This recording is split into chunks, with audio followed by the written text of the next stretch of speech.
Москва шаарынын тургундары, Қазақстан границага чыгып келүү, кирди чыкты кызматын сунуштайбыз. Эң негизгиси, сиздин үйүңүздүн дарегинен алып кетебиз. Ыңгайлуу жана комфорттуу автоунаалар, тажрыйбалуу жана кичипейил айдоочулар кызматыңыздарда. Эч кандай пересадкасы жок. Границага чейин барабыз жана границадан өтүүгө жардам көрсөтөбүз. Регистрацияңыз просроченный болуп, же базадан чыкпай жатса, жана кандайдыр бир штрафтарыңыз болсо, кабатырланбаңыз. Бизге чалыңыз. Туура маалымат беребиз. Чорный списоктон текшерип, анан жолго чыгабыз. Толук маалымат жана WhatsApp +7 925 017 16 16 +7 929 654 45 64. Кыргызстандык айым Москвада метронун рельсине кулап кеткен жаранды куткарып калды. Орусиянын Москва шаарындагы метронун рельсине кулап кеткен жаранды кыргызстандык айым куткарып калды. Бул тууралуу видео соц тармактарга тарап жатат. Маалыматтарга караганда окуя 27-июлда болгон. Алия Өзбекова аттуу кыргызстандык айым поезд жакындап калганда метронун рельсине кулап кеткен кишини көрүп калып жардамга кол сунган. Эптеп жатып сүйрөп чыктым. Поезд келе жатат, жардам бергиле деп кыйкырдым, дейт ал видеодо. Булак супер кежи. Тажикстандан байңызат ташууга шектелип 28 жаштагы тургун кармалды. Тажикстандан Кыргызстанга афган тектүү байңызаттарды ташып келүү жана сатуу боюнча туруктуу каналдын ишмердүүлүгүнө бөгөт коюлду.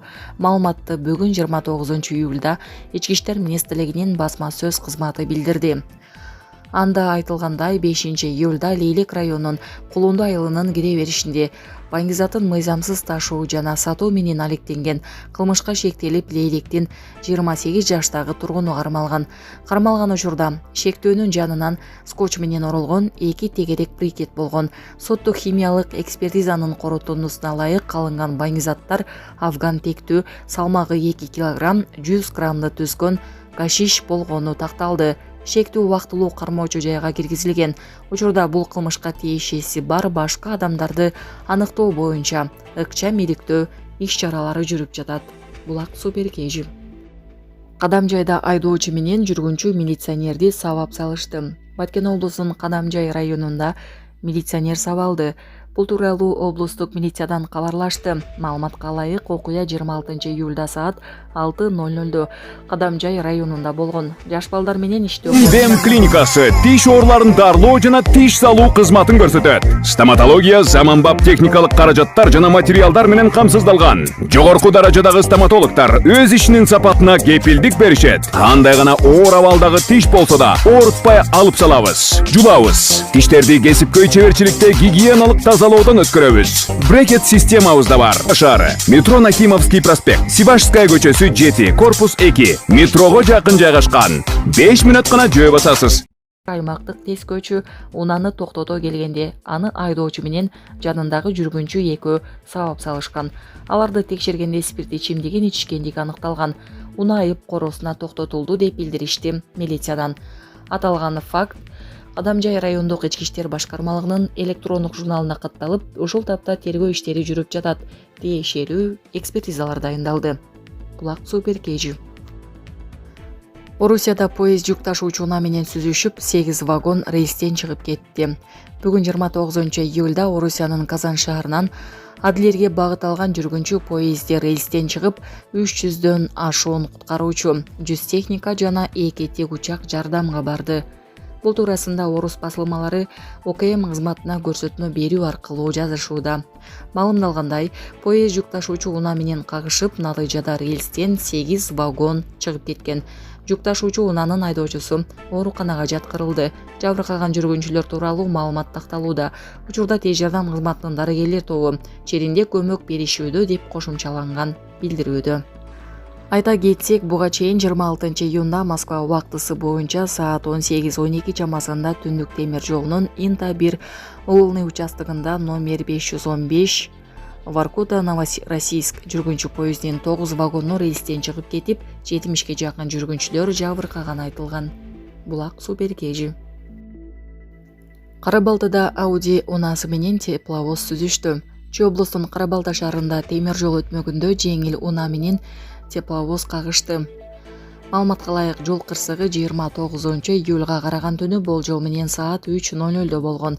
1987-жылы туулган Жаран Audi үлгүсүндөгү унан айдап бара жатып Бишкекти көздөй бара жаткан тепловоз менен кагышкан. Ал шлагбаум жабылып турганына карабастан айдап өтүүгө аракет кылган. Тепловозду 1984-жылы туулган Жаран башкарып бара жаткан деп билдиришти милициядан. Кырсыктын кесепетинен Audi унаастын айдоочусу жана жанындагы жүргүнчү жаракат алып ооруканага жаткырылган. Тиешелүү экспертизалар дайындалып, иликтөө иштери жүрүп жатканы айтылды. Булак Супер KG. Телефондорду милдеттүү каттатуу 15 августка чейин жылдырылды. Өлкөдө телефонду милдеттүү каттатуу 15 августка чейин жылдырылды. Бул тууралуу УКМКдан билдиришти. Маалыматка ылайык, бул мөөнөткө чейин каттоодон өтпөгөн уюлдук операторлордун абоненттеринин аппараттары өчүрүлбөйт. Кабыл алынган өзгөртүүлөрдүн алкагында түзүлүштөрдү каттоо үчүн 600 сом өлчөмүндөгү милдеттүү төлөмдөрдү, анын ичинде кошумча нарк салыгын жана сатуудагы салыкты төлөө түздөн-түз мобилдик телефондордун сатуучуларына, импорттоочуларына жана ритейлерине жүктөлөт деп жазылат маалыматта. Эске салсак, министрлер кабинети жасалма телефондорду колдонуудан коргоо, уурдатпоону жана телефон алдамчылыгын жоюу максатында 25-июнда уюлдук телефонду идентификациялоонун мамлекеттик системасын ишке киргизген. Булак Спутник KG. Эрдоган: Туркия Израилге кириши мүмкүн. Туркия бир убакта Ливия менен Толуу Карабахка кандай кирсе, Израилге да ошондой кириши мүмкүн. Бул тууралуу Режеп Тайип Эрдоган башкаруучу партиянын Ризе провинциясындагы бөлүмүнүн жыйынында билдиргенин РИА Новости жазды.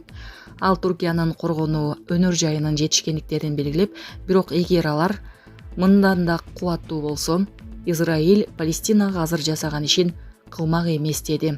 Биз күчтүү болушубуз керек. Карабахка, Ливияга киргендей эле аларга да киребиз. Биз жасай албаган эч нерсе жок, деди Туркиянын президенти. Израилдин тышкы иштер министрлигинин башчысы буга жооп кайтарып, Эрдоганды Ирактын өлүм жазасына тартылган лидери Саддам Хусейнге салыштырды. Эрдоган Саддам Хусейндин жолун жолдоп, Израилге кол салам деп коркутууда. Ал Иракта эмне болгонун, эмне менен аяктаганын эстеп койсун, деди ал. Анкара Тель-Авивдин Газа тилкесиндеги аракеттерин башынан эле айыптап, аны палестиналык жарандарды кыргынга учуратканын айтып келет. Ал бир нече жолу атышууну токтотууга чакырып, ошондой эле Израилге кысым көрсөткөн. Тактап айтканда, май айынын башында Туркиянын соода министрлиги Израиль менен соодасын толук токтоткондугун билдирген. Буга чейин Анкара товарлардын 54 чакан тобунун экспортун чектеген. Бирок Израилдин аскерлери Газадагы согушту уланткан. Булак Спутник KG.